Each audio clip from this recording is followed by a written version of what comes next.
पण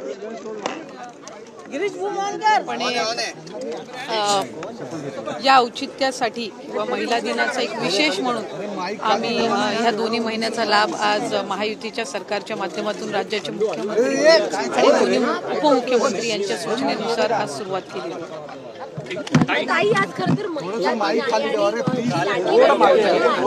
काही योजनेवरती अनेक टीका देखील केली गेली, विधान परिषदेमध्ये देखील प्रश्न उपस्थित केले गेले, मात्र आता त्यांना हफ्ते मिळत आहेत, तर मग नक्की काय भावना व्यक्त कराल? नाही, एकही महिना असा नाहीये की ज्या महिन्यात महिलांना लाडक्या बहिणीचा हप्ता मिळाला नाहीये। डिसेंबर महिन्यामध्ये सुद्धा आचारसंहिता संपल्यानंतर झालेला आहे,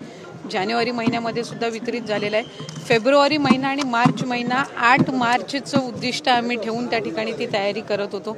जेणेकरून एक विशेष त्या दिवसाचे एक औचित्य साधून ते आम्हाला महिलांच्या खात्यापर्यंत पोहोचवता येईल। त्याच्यामुळे टीका तर या योजनेवर सुरुवातीपासून होत झालेली आहे आणि त्या टीकेकडे फार लक्ष न देता महिलांच्या आयुष्यामध्ये सकारात्मक बदल करण्याच्या दृष्टिकोनातून ही योजना आम्ही यशस्वीरित्या राबवून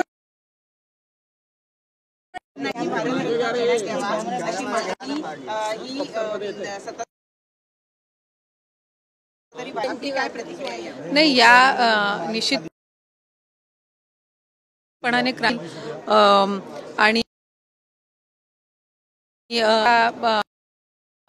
आमचे सन्मान्य वरिष्ठ सदस्य आहेत, ते माजी मंत्री सुद्धा आहेत, यांनी केलेली आहे आणि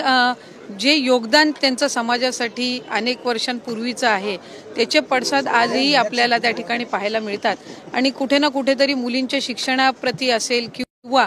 त्याचबरोबर समाजामध्ये जी काही सुधारणा आहे ही याची जी सुरुवात असेल एक सकारात्मक पाऊल असेल आणि त्यावेळेला संघर्ष करून त्यांनी मुलींच्या शिक्षणासाठी दिलेलं जे योगदान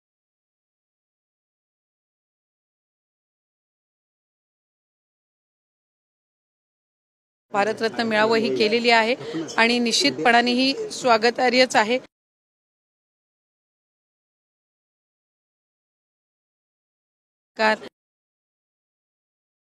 दखल घेऊन एक आम्हाला ऐकायला मिळेल